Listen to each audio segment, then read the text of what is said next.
Olá, bom dia, sejam todos bem-vindos ao Mesa Podcast com Marcos Escobar. Bom dia, Marcos. Bom dia, Natália.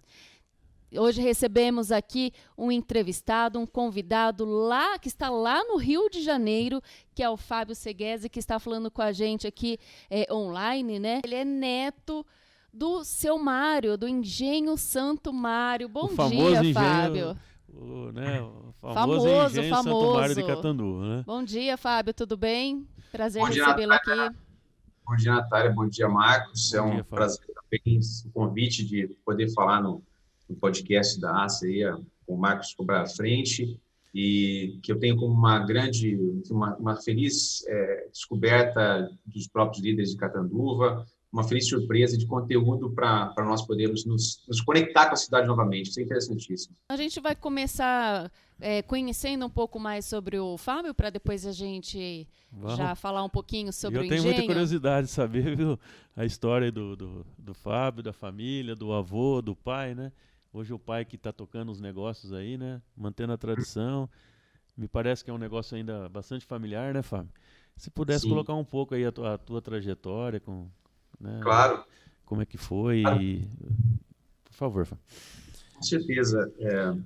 Eu preciso fazer inicialmente um disclaimer, né? Por causa da minha condição, como a Natália me apresentou, eu sou aqui procurador da República no Rio de Janeiro e nessa condição eu tenho uma série de vedações legais. No entanto, isso não me impede de, na condição de sócio cotista do Engenho, por uma herança familiar, né, por uma empresa, um empreendedorismo do meu avô, participar, de certa forma, na forma de orientação, até porque é um patrimônio do qual, enfim, que eu tenho, legitimamente tenho. Então, eu posso participar nessa condição de aconselhar, né? Até porque meu pai está à frente e a ideia é sempre somar forças, conhecimentos e trazer o feedback das nossas vivências, experiências, né? E de certa forma, retornar tudo que eu estudei e pude absorver ao longo do tempo como resultado da cachaça que eles sempre fizeram, né? Então, a minha história, eu me formei em Direito em Londrina, na Universidade Estadual de Londrina. Em seguida, eu fui trabalhar em São Paulo por quase 5 anos como assessor jurídico no Ministério Público Federal em São Paulo, por concurso. E passado esse período, eu passei num concurso para promotor de justiça em Minas Gerais, fiquei 1 ano lá. Em seguida, depois desse 1 ano, vim para o Rio de Janeiro em 2004, estou desde então no Rio de Janeiro, aqui na Procuradoria da República no Rio de Janeiro, passando por várias áreas de trabalho, área criminal, enfim, especialização em lavagem de dinheiro, ilícitos financeiros, colarinho branco, e agora, mais recentemente, na área de improbidade administrativa, tutela do patrimônio público aqui no Rio. Eu, nessa trajetória, né, quer dizer, nesse primeiro quadro que eu estou tratando, que é a minha trajetória pessoal, eu cresci no Engenho, né? Eu cresci no Engenho Santo Mário. Eu cresci desde pequeno. Eu participava lá, ajudava meu avô a encher os garrafões de cachaça, de pinga. Enfim, sentia o cheiro da fermentação, sentia o cheiro, né, do campo, daquela vivência dele. Meu avô Mário, minha avó Jandira, à frente, meu pai, meu tio, à época. Fábio, só interrompendo, o teu avô morava lá no sítio ou não? Eles moravam lá? Vocês não, vocês moravam na cidade. Nós não, ele morava no sítio e enfim, ele chegou no sítio, ele chegou em Catanduva, eles chegaram em Catanduva aí nos anos 70, no final dos anos 60, 69 para 70. Certo. Meu avô, ele nasceu em Piracicaba. Ele era filho de italianos mesmo, enfim, o meu bisavô, o Batista Seghese, ele veio de uma comuna, que se chama Comuna de Cividate Appiano, na região, na província de Bergamo, na região da Lombardia. Basicamente, essa é a origem. Meu bisavô, é interessante essa história para realmente as pessoas poderem entender como o engenho surge, na verdade, né? Mas o meu bisavô, ele já trabalhava numa propriedade que fazia grapa lá na região, lá na Cividate Appiano, que é uma aguardente fínica, né? De bagaço da uva, exatamente. Certo. E então a crise, né, enfim, a crise europeia, eles migraram no início do século XX para o Brasil, se estabeleceram em Piracicaba, meu bisavô já foi trabalhar, então, em lavoura de cana-de-açúcar, né? Eu tinha o engenho central de Piracicaba, muito forte à época, hoje tem só as ruínas lá, né? Certo. Eram pessoas muito pobres, sabe? Camponeses mesmo, enfim, muito pobres, e eles trabalharam e meu bisavô começou a trabalhar, né, na parte de lavoura de cana, e meu bisavô mesmo, já conversando com os camponeses, as pessoas que trabalhavam na roça, foi lá que ele veio a saber da pinga, né, pelos cortadores de cana de Piracicaba, que trabalhavam lá na região e na indústria de açúcar. Eu acho que meu bisavô, assim, aí é uma leitura que eu faço, né, porque eu não cheguei a conhecer, mas ele deve ter se apaixonado porque ele deve ter visto também a mesma ideia da grapa, né, reproduzida no Brasil na forma de cana, né, da cana, da cachaça. E nisso meu avô, Mário, menino, de certa forma, eu acho que ele também foi influenciado pela imagem do meu bisavô, o interesse deles. O que eles fizeram? Olha que interessante, isso a gente hoje retrata hoje nos painéis que tem lá no engenho. Sim. Meu bisavô, muito pobre, ele meio que tentou se virar na época e fazer uma moenda com peças doadas, abandonadas. Sim. Fizeram um alambique dentro de casa totalmente, enfim, informal, né? Uma coisa montada lá, da forma como eles podiam. E nisso, para ajudar meu bisavô a destilar essa pinga, fazer essa pinga nos fundos de casa, o meu avô Mário e meu tio Alberto, que depois foi para o Paraná, eles eram meninos com 8, 9 anos de idade, 10 anos de idade, e os caminhões que passavam frente à casa deles, que era uma estrada de terra, enfim, rumo ao engenho central, certo, caíam as canas, eles pegavam as canas na estrada para ir lá moer na casa. Vocês terem uma ideia, assim. Então, é impressionante, né? É um racionamento, né? Você vê o racionamento, você vê assim, o envolvimento. Então, assim, sim, eles ficavam acordados mais cedo, acordavam os meninos cedo, para ver o que caía de cana, pegava a cana e lá e levava. As bitucas, né? É. A gente chama de bituca isso nas usinas. Tudo, né? Você vê, e aí, então, assim, quer dizer, isso foi a história da infância do meu avô. A vida dele ganhou uma trajetória própria, ele acabou depois morando no Paraná, e a certa altura acho que ele deve ter cultivado esse sonho de produzir cachaça, porque viu o pai dele, enfim, essa história toda de infância dele, e ele se reconecta com essa história nos anos 70, quando ele muda para Catanduva para ir para essa fazenda, que é a Fazenda Santo Mário, que era do Mário Dedini, até então. Então, é isso que eu queria colocar com você, desculpa te interromper, porque assim, eu queria situar duas coisas. Ali em Piracicaba, eu conheço um pouco a história também, que eu estudei em Campinas, trabalhei, e eu também nasci em usina, né? Eu nasci na usina Catanduva, que a usina Catanduva era do Mário Dedini, né? Uma época, né? Depois que a família Virgulino fez a aquisição, né? Você sabe que tem um bisavô meu também que foi usineiro ali na região da Taquara, né? Perto de Santa Adélia. Ele chamava Usina Santana. Foi uma das primeiras usinas aqui da região, a primeira, na verdade. E lá em Piracicaba, o que você está falando, não sei se você já, na região, quando você vai para Piracicaba ali, quando você sai da Anhanguera, vai pela aquela rodovia do açúcar ali, você olha muitos chaminés, não sei se você reparou nos canaviais, né? Sim. Ali a maioria tudo eram engenhos, e tinha muito engenho de pinga naquela região ali, muito. E até hoje eles não tiram os chaminés, ele tem uma tradição, não sei se é uma tradição ou o que seja, eles falam que se tirar o chaminé não dá sorte, vai dar azar, né? Então aquela região ali era uma região que tinha muito alambique, muita fábrica de pinga, né? E o que você está falando da montagem eu também estou recordando um pouco a minha infância, eu fico tão emocionado, porque eu nasci dentro de uma usina também, morei até os 11 anos, né, numa usina de açúcar e álcool, morei na colônia, e a gente vivia catando essas peças dentro de usina, aí, fazendo mini usina, barraca. E se você vê a origem das destilarias de álcool aqui do Brasil, você pega, por exemplo, o Dr. Aurélio Nardini, né, que é do grupo... O jeito que ele começou o alambique dele, na verdade, é pegando sucatas de usinas.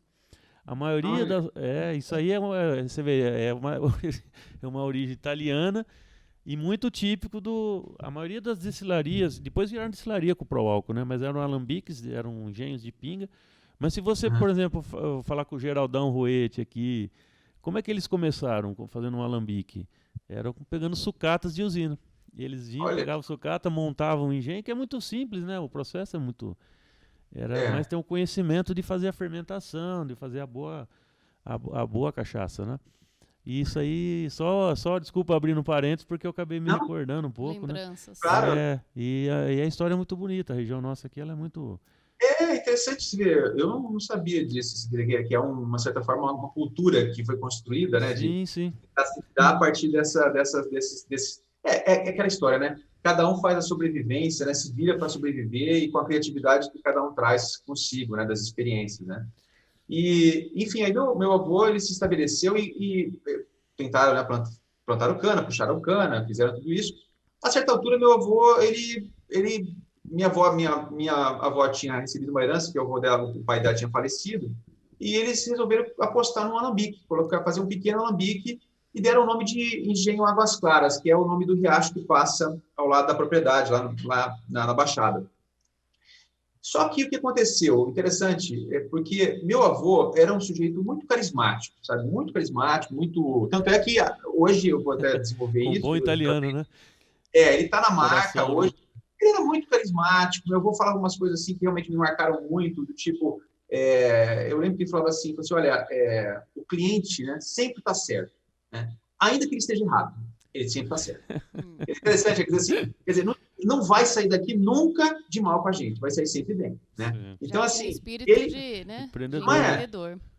e ele agradava muito bem, ele sabia agradar, então ele tinha uns lances, assim, eu lembro de, assim, parece como se estivesse ouvindo ele falar agora. E as pessoas chegavam com ele tinha essa ideia de coleção, né? Tanto é que ele fundou com o professor Sérgio Borinelli e outras pessoas, o Clube Filatélico Numismático de Catanduva, ele gostava de colecionar coisas, e ele trouxe isso para a cachaça também, então ele começou a colecionar cachaça. E cada pessoa que trazia uma garrafa de cachaça, vazia ou não, só para ter um rótulo diferente, ele dava um garrafão de pinga para a pessoa. Então, a gente chegando direto com garrafas de cachaça, vazia ou não, né, para ganhar pinga dele.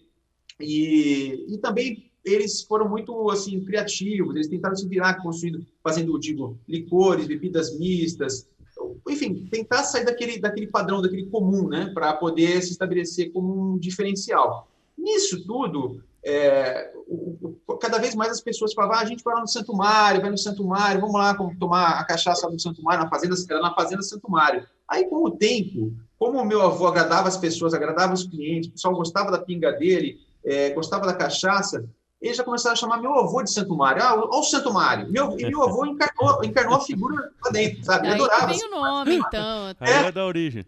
É isso Exatamente. que eu queria entender, por que é santo, né? Pois é. Aí, assim, porque é santo, o cliente achava que era santo, porque o santo é o santo, quer dizer, a fazenda era Santo Mário, mas ele é um santo que é o santo da cachaça, enfim, era uma irreverência que faz parte, interessante isso, é muito interessante destacar, que faz parte de toda a trajetória da cachaça no Brasil, se você colocar num contexto maior, né? Como a cachaça é um elemento de cultura e que você pode fazer praticamente uma sócio-antropologia brasileira a partir da cachaça. Certo. E essa irreverência que faz parte do espírito brasileiro, a cachaça praticamente ela abre mais ainda, né? Então, foi muito fácil fazer essa transição. Nós, na época, então, eles mudaram o nome de Engenho Águas Claras para Engenho Santo Mário. Só que foi só mais recentemente, de uns 10, 15 anos para cá, de uns 15 anos para cá, que foi mudada a marca para eternizar meu avô, a figura do meu avô, o carisma do meu avô na marca mesmo. Né? Então foi. Fábio, você lembra o ano? Você lembra o ano disso aí? O ano que foi? Por exemplo, quando que foi a primeira que resolveram fazer um engenho mesmo lá, Águas Claras? Que ano que foi? 79 que eles começaram com o engenho Águas Claras, Então eu estou com 51 a 42 anos atrás. 42 anos. Isso, cara. Aí, em 83, eles mudaram, aí realmente formalizaram, enfim, o alambique e registraram como Engenho Santo Mário.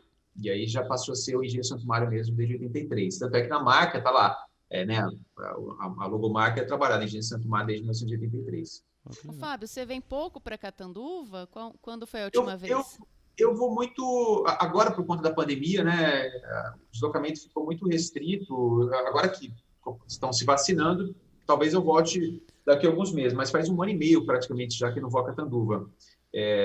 Mas tenho mantido contato diário, claro, né, com meu pai o tempo inteiro, eu sou muito ligado ao meu pai, e ao engenho, as coisas do engenho, porque é uma paixão minha, eu gosto muito, como eu disse, né, nessa trajetória, né, que eu tive, por exemplo, estava até falando, né, sobre o período, por exemplo, que eu passei em Minas Gerais. Que região que era lá, Fábio, em Minas? Era no Vale do Jequitinhonha. Opa, bem lá, hein? Incrível. Mas você prestou concurso já pensando nisso ou não? Não pensei, Não não foi pensei. coincidência. É que nesse concurso, casualmente, engraçado, né? Nesse concurso, assim, um fato interessante. Esse concurso acabou aprovando só 5 pessoas, esse concurso. 5 pessoas no concurso promotor de justiça de Minas Gerais. E aí o promotor de justiça, na época, o Dr. Nedens, chegou para a gente, ele abriu o mapa de Minas Gerais, assim, mostrou o mapa assim na parede, e falou assim, olha, isso aqui é Minas Gerais, ó. Tudo isso aqui é Minas Gerais. Tá. Vocês vão ficar só aqui. Só aqui no Vale do Jequitinhonha. Então esqueçam o resto do mapa de Minas Gerais. Sul de Minas, Uberaba, Uberlândia, não é para vocês, é só norte de Minas Gerais, Vale do Jequitinhonha, que é, né, internamente na carreira visto como um local inóspito, difícil. Sim, Mas sim. eu vou te falar, eu tive uma experiência lá de quase um ano que foi por encantamento. Eu adorei, porque eu fiquei numa cidade que é uma cidade fundada em 1730, chamava Minas Novas, é uma comarca muito pequena, a cidade tem 30 mil habitantes, isso contando área urbana e rural, porque a área urbana mesmo são 10 mil habitantes e as comunidades rurais que são quase 40, 50, chegamos a 30 mil. E lá que eu me reconectei com a cachaça, sabe? A cachaça pelo lado do mineiro, então eu conhecia Lampiques lá em volta, eu adorei, sabe? Assim, eu já lembrava das passagens do Guimarães Rosa, né? No Grande Sertão, esse universo mágico, sabe? Tem um lance lá que eu acho interessante de destacar do mineiro na relação com a cachaça, que é uma relação quase que espiritual, sabe? De transcendência, eles trazem a leveza para a cachaça e vem aquilo também uma cultura líquida deles. Eu gostei demais, sabe? Não, e é muito bacana, né? E Minas, assim, a gente tá retomando isso aí porque, eu não sei se os leigos aí, né? Porque Minas é a capital principalmente da cachaça da exportação, né? O estado de Minas é muito conhecido e vende cachaça preços de ouro, né? São cachaças totalmente artesanais, né, Fábio? Que o europeu adora, né? Lá na Europa, assim, é muito... Exatamente. Por isso você tocou num ponto, Marcos, que é interessante. A região do Bordeaux nossa aqui, né? O mineiro deu Só que uma a cachaça, aula. Né?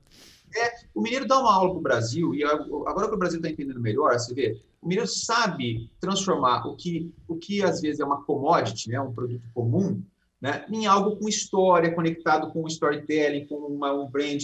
Quer dizer, eles conseguiram trabalhar a ideia do queijo mineiro, a ideia da cachaça mineira, e conectando com histórias diversas, e é o que a gente está tentando fazer hoje, sobretudo no engenho, é trazer isso, sabe assim, porque os se você valores, olha no mercado, não é só um produto, né? A cultura local, a cultura, né? A cultura que o Brasil ainda, querendo ou não, tem muita cultura na área. Se a gente pensar assim, todo mundo eu vi uma estatística uma época, hoje a geração mudou, né? Mas assim, colocava que praticamente mais de 70% da população do Brasil tinha relação com o meio rural. Ou nasceram, tinha o pai, o avô que nasceu numa cidade pequena, numa propriedade rural, né? Então o brasileiro, eu vou fazer um paralelo à França, que a França é um país muito rural também, né? O brasileiro ainda tem muita tradição com o rural. Por isso que não é à toa que nós estamos se tornando um grande país agrícola, né? Finalmente, né?